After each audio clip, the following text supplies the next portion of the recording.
কক্সবাজার গেলে link viral হয়, এটা বাস্তব, কিন্তু নায়িকা হওয়া যায় সেটা জানতাম না। সাদ্দাম ভাই মুখে কথাগুলি শুনেন। সাদ্দাম ভাই নাটকে শশা আপা নায়িকা হয়েছে, এই কথাটা শুনলে সবাই অবাক হয়ে যাবেন।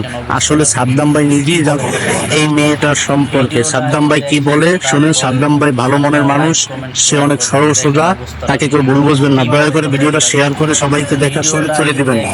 এই ছবিটা কি আপনার নাকি? কি সেই মেয়েকে যে আমরা চিনি না, তার উপরে আমি আল্লাহর নামে শপথও করছি। আসলে কি সাক্ষী না থাকলে তখন আল্লাহর নামে শপথ কাটা এটা জায়েজ হয়ে যায়, কারণ আমার তার কোনো অস্ত্র থাকে না। আর এছাড়া অনেকে হয়তো বলে যে আপনি কি শশা আপাকে চেনেন না। না, সত্যি আমি চিনি না। আমি এই জন্য আল্লাহর নামে কসম কাটছি যে আমি চিনি না। যদি আমি চিনতাম তাহলে আমি বলতাম, আমি অত ভয় টয় করি না।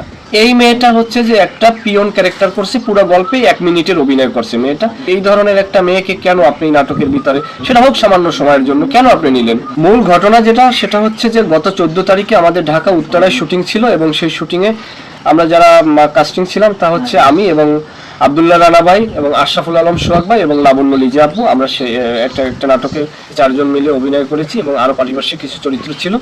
শুটিং করতে গিয়ে আমরা খুব ভালোভাবে শুটিং করে বাড়িতে ফিরছি। গতকালকের আমি দেখলাম যে আমাদের শুটিং সেটে, আমি অন্য একটা সেটে বর্তমানে শুটিং করতেছি, এখানে দেখলাম যে মেকআপ অ্যাসিস্ট্যান্ট আমাকে দেখালো যে ভাইয়া এই ছবিটা কি আপনার নাকি? বলছে হ্যাঁ, এটা তো আমাদের 14 তারিখে শুটিং করছি আমরা। সেটা বলো যে আপনি এই মেয়ের সাথে অভিনয় করছেন কেন? আমি বলছি কোন মেয়ের সাথে? এই শশা আপার সাথে। আমি বললাম শশা আপাকে? তখন বললো যে এরকম শশা আপা, এই মেয়েটা খুব অশ্লীল ভিডিও বানায়। এসে বললাম এই মেয়েকে তো আমি চিনি না।